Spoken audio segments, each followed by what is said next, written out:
Hey everyone, Christina Del Rey with your forecast for the week of February 1st, 2021. Hello Gemini. So we have this week, well, really all of February, we have a stellium going on in Aquarius. And it's a big deal.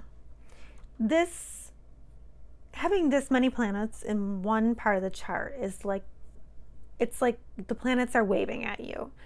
Look at me. You got to look over here. You got to look at this. You have to do something here. You have to take an action. You have to put your focused energy here. Because stelliums really are all about focused energy. So now we're all having like a collective experience of focused energy, but in one area of our chart.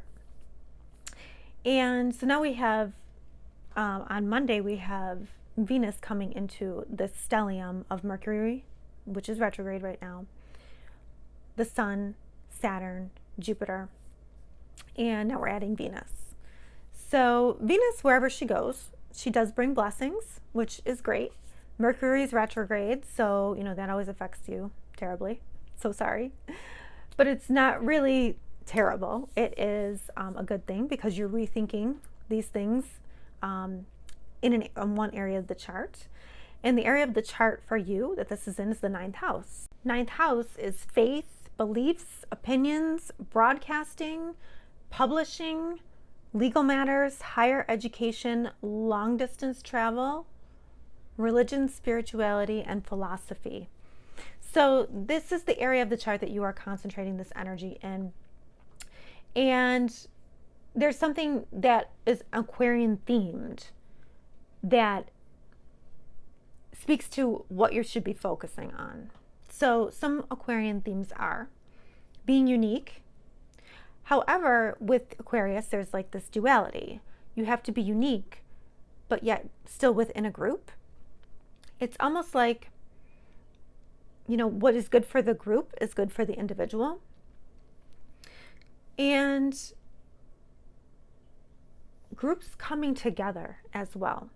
Groups coming together as a collective energy, becoming stronger.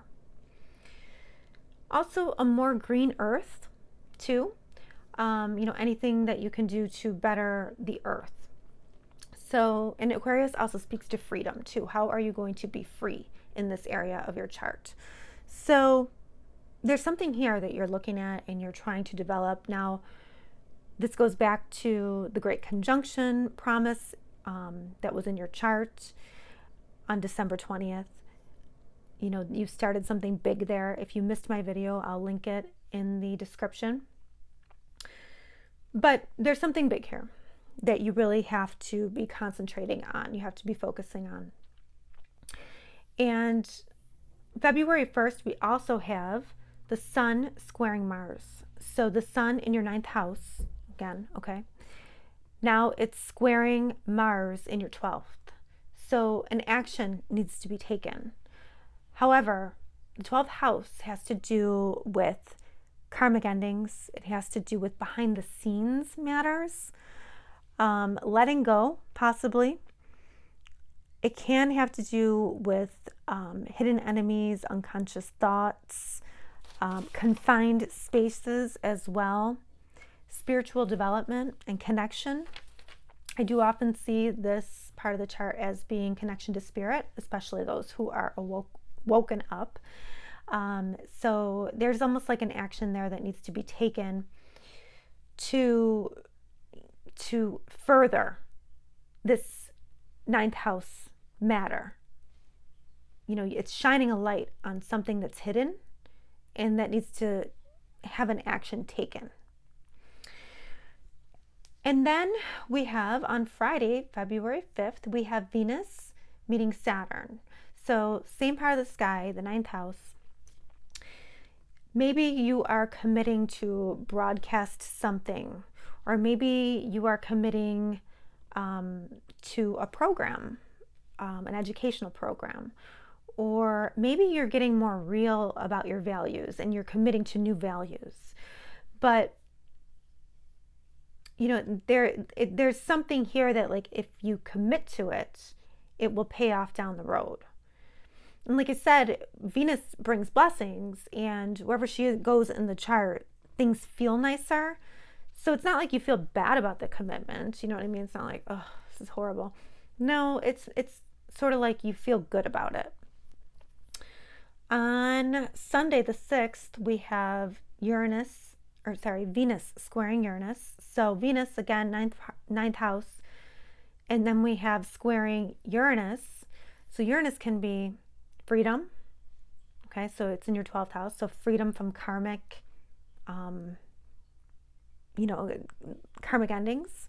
It can be freedom from maybe a situation where there was something behind the scenes that you needed to let go. Maybe it's freedoms from some kind of value system that you had. Or maybe maybe it has to do with technology as well, because Uranus is technology. And Venus in Uranus, maybe there's some kind of action there, some kind of movement that needs to be made. So there's just a lot, especially with Mercury in retrograde, you're rethinking all of these things. And the most important thing, I think, now is to slow down and connect with that promise that was made during the Great Conjunction and figure out how you can be of service with this promise, with this ninth house focus and energy. Next week, we will have 6 planets in Aquarius and a new moon. So that is going to be intense. I'll be here to talk about it next week. Have a great week.